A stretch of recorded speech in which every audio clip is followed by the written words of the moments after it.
So for today's video mga kabarangay, mga anak, maglibot ang mga paa ng nanay nyo dahil paano at natutupad ang mixo dito sa Antipolo. So bago lang to sa lugar namin guys, and let's try this.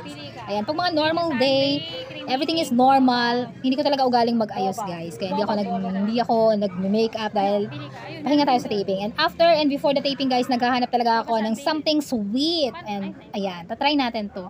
Siyempre pinangako ko to sa mga anak ko, sabi ko pagkatapos ng taping lilibre ko sila nito. Malaking ka. Ano yung boba? Ano? Saan? Strawberry milkshake? Ayaw mo yung boba? Yung boba sundae. Boba sundae? Boba sundae? Apat? Boba. Apat na ba? Pak! Daming crew! Parang Jollibee lang and McDo. Na boba sundae, ano po? Oo. 260 po lahat na.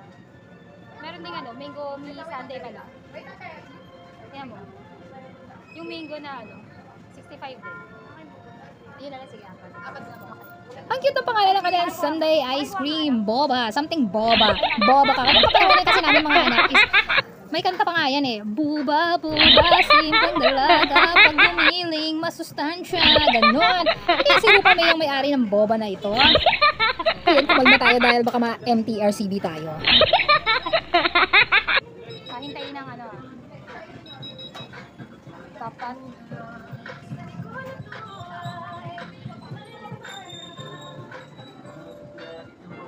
Lagay mo sa wallet.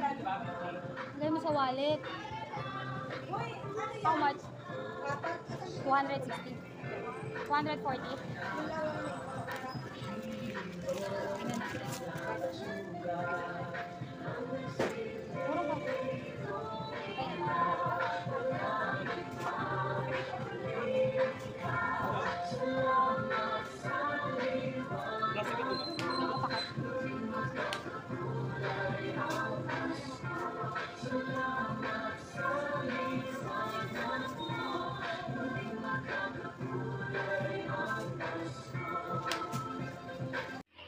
So mga anak, mga kabarangay, ay katatapos lang natin sa taping at alam niyo naman ang nanay nyo. Basta bago mag-taping, bago ako sumalan sa taping at pagkatapos ng taping ay ugali ko talagang maghanap ng malalafang ng mga sweet food and mga dessert.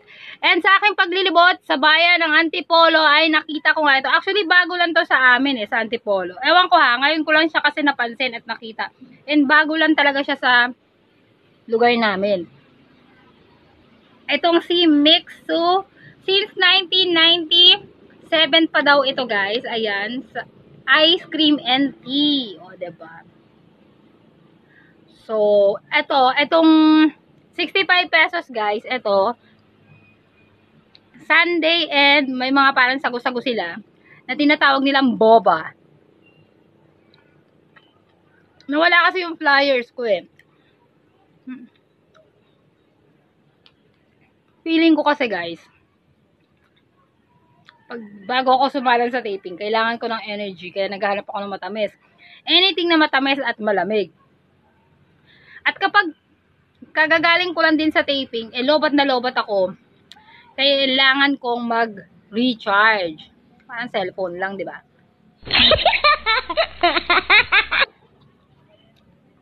Ang sarap ng sundae nila. Actually, natulaw na nga At hindi tinipid yung kanilang boba. Hindi ko malaman kung bakit boba ang tawag nila dito.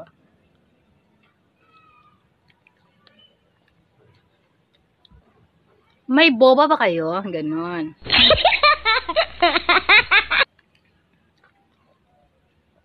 Ang harap. Nalala ko yung ano. Ay, masarap to pag pinartneran ng La Luna Cafe Ensaymada. Sobrang sarap.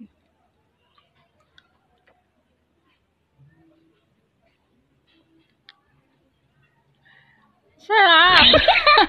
Magdidimanda tayo nito. Sarap.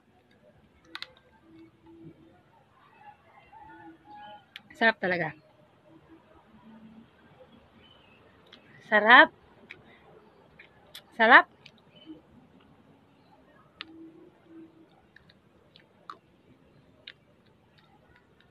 Hindi talaga tinipid. From the top to the bottom. Ayan, hindi tinipid. Kita nyo naman. Ay, may ano siya. May chocolate syrup siya sa ilalim. Actually, guys, meron din siyang flavor mango. Boba mango. Meron din silang parang fruit shake. Ganon. Ganon.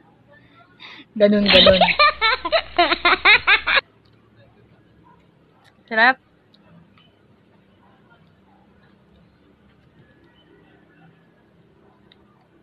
Kaya naman super energetic ang nanay nyo dahil yun ang sekreto ko.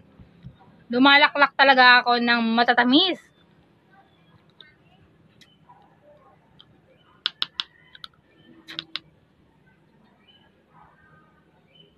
Sarap. Ewan ko ba, favorite ko rin naman ang milk tea. Kaya lang, dahil acidic ako, at meron akong greed. Ay, greed. Ano ba? GERD. Anong greed? Nawa pa akong ano ah. Meron akong GERD. Pag inatake kasi ako ng GERD, nahirapan ako huminga. Sa pag milk tea, nagtitrigger kasi pag nagmi-milk tea ako eh.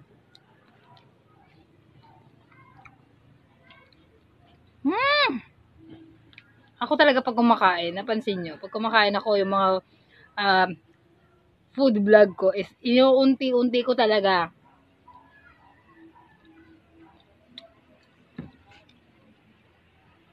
Kasi gusto kong namnamin. Ang sarap.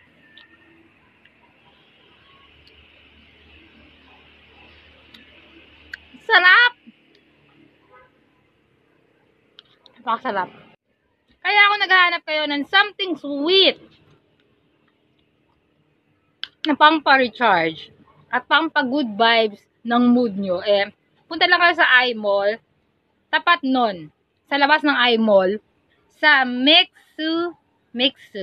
Ayan. Basta hanapin nyo lang to guys. Ayan, ang kanilang mascot. Hanapin nyo yan. Ang dami-daming pagpipilian. Sulit yung ibabayad mo sa kanila. By the way, this is not sponsored, pero malay nyo, baka sa future, diba? Why not coconut? Maging endorser tayo ng Mixu.